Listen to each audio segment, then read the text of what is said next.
బెంగళూరులో రేవ్ పార్టీని భగ్నం చేశారు పోలీసులు. జిఆర్ ఫామ్ హౌస్లో బర్త్డే పార్టీ పేరుతో రేవ్ పార్టీ నిర్వహించినట్టుగా తెలుస్తోంది. రేవ్ పార్టీలో భారీగా డ్రగ్స్ అలాగే కొకైన్ స్వాధీనం చేసుకున్నారు.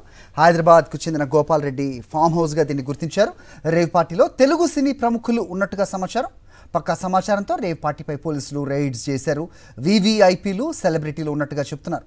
దీనిపైనే ఇప్పుడు పూర్తి సమాచారం రాబట్టే పనిలో ఉన్నారు Bengaluru electronic city police. Central crime branch ఇప్పటికే ఈ రేవ్ పార్టీపై కేసు నమోదు చేసింది.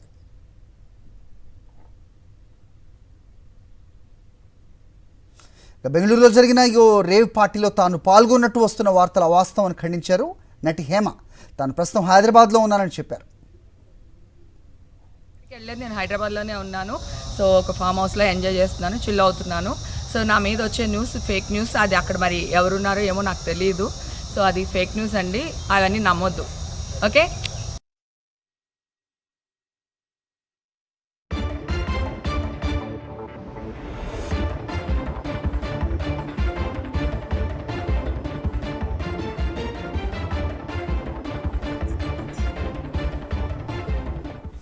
బెంగళూరులో రేవ్ పార్టీని భగ్నం చేశారు పోలీసులు. జిఆర్ ఫామ్ హౌస్లో బర్త్డే పార్టీ పేరుతో రేవ్ పార్టీ నిర్వహించినట్లు తెలుస్తోంది.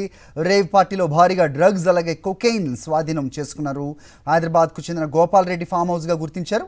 రేవ్ పార్టీలో తెలుగు సినీ ప్రముఖులు ఉన్నట్టుగా సమాచారం.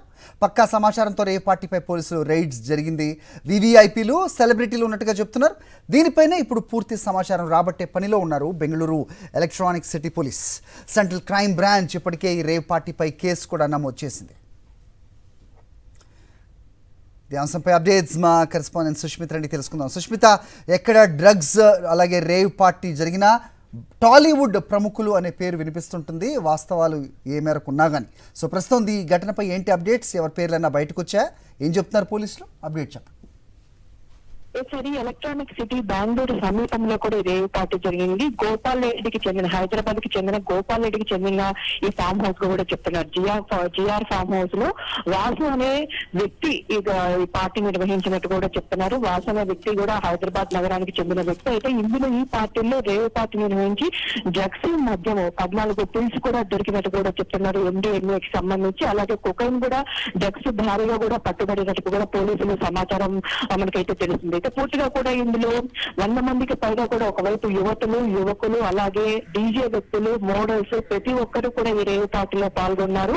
అయితే సన్సెట్ టు సన్ రైజ్ అనే ఒక టీమ్ తో కూడా, అంటే ఆదివారం సాయంత్రం మొదలైన ఈ పార్టీ ఎర్లీ మార్నింగ్ వరకు కూడా జరిగింది. ఎర్లీ మార్నింగ్ 6 వరకు కూడా చేసుకున్న తర్వాత పక్కా సమాచారంతో బెంగళూరుకు సంబంధించిన క్రైమ్ బ్రాంచ్ కూడా అక్కడ చేరుకొని కూడా వారందరినీ కూడా పట్టుకున్న పరిస్థితి కనిపిస్తుంది. ఇందులో చాలా మంది ప్రస్తుతం మనకు విజువల్స్ గా చూస్తున్న కొంతమంది కనిపిస్తున్నారు. కానీ ఈ పార్టీలో 100 మందికి పైగా ప్రజా ప్రతినిధులు కూడా ఇందులో ఉన్నట్టు కూడా చెప్తున్నారు. అదే కొంతమంది సెలబ్రిటీలు కూడా ఉన్నారని చెప్తున్నారు. మరి ఈ బడా బాబులు ఎవరు, అలాగే ఈ టాలీవుడ్ ఇండస్ట్రీకి చెందిన వాళ్ళు ఎవరైనా కూడా మనకు ఒక సందేహం అయితే కనిపిస్తుంది. ఇప్పటి వరకు అయితే హేమ అనే సినీ నటి ఇందులో ఉన్నట్టుగా కూడా సమాచారం అందుతుంది. అయితే ఆవిడ ఇచ్చిన బైక్ ప్రకారం మనం చూసుకుంటే అయితే తను ప్రస్తుతం హైదరాబాద్ లో ఉన్నాను, ఎక్కడ బెంగళూరు పార్టీలో రేవ్ పార్టీలో పాల్గొనలేదని కూడా తను ఒక స్టేట్మెంట్ అయితే ఇచ్చారు. అయితే పూర్తిగా కూడా ఈ రేవ్ పార్టీలు ఎవరు పాల్గొన్నారో, దాదాపు ఈ వాసు అనే వ్యక్తి ఎవరు, ముఖ్యంగా సినీ ఇండస్ట్రీకి చెందిన వ్యక్తి లేకపోతే బయట వ్యక్తి అనే కోణంలో కూడా పోలీసులు పరిశీలిస్తూ ఉన్నారు. జిఆర్ ఫామ్ హౌస్ అయితే ఒక కాన్కడ్ కంపెనీకి సంబంధించిన గోపాల్ రెడ్డి అని కూడా చెప్తున్నారు. మరి ఆ కాన్కడ్ కంపెనీ ఎవరు, గోపాల్ రెడ్డి రేవ్ పార్టీ జరుగుతున్నప్పుడు తెలిసినప్పటికీ కూడా వాళ్ళకి పర్మిషన్ ఇచ్చారా రేవ్ పార్టీ జరుపుకునేందుకు కూడా అనే కేసులు అయితే బయటపడుతుంది. పూర్తిగా అయితే ఇప్పుడు నార్కోటిక్స్ విభాగం అలాగే సెంట్రల్ క్రైమ్ బ్రాంచ్ కూడా ఇప్పటికే అక్కడ స్నిఫర్ డాగ్స్ తీసుకెళ్లి పూర్తిగా కూడా తరోగా చెక్ చేస్తూ ఉన్నారు. అయితే కొన్ని డ్రగ్స్ మధ్య బయటపడినట్టు కూడా తెలిసింది. అలాగే కూడా ఎవరైతే పాల్గొన్నారో వాళ్ళకి పూర్తిగా బడాబాబులు జాగ్వార్ అలాగే ఆడి కాన్స్లో కూడా ఇక్కడ వచ్చినట్టు కూడా తెలుస్తుంది. నమోదు చేసుకున్న పోలీసులు కూడా దర్యాప్తు చేస్తున్నారు.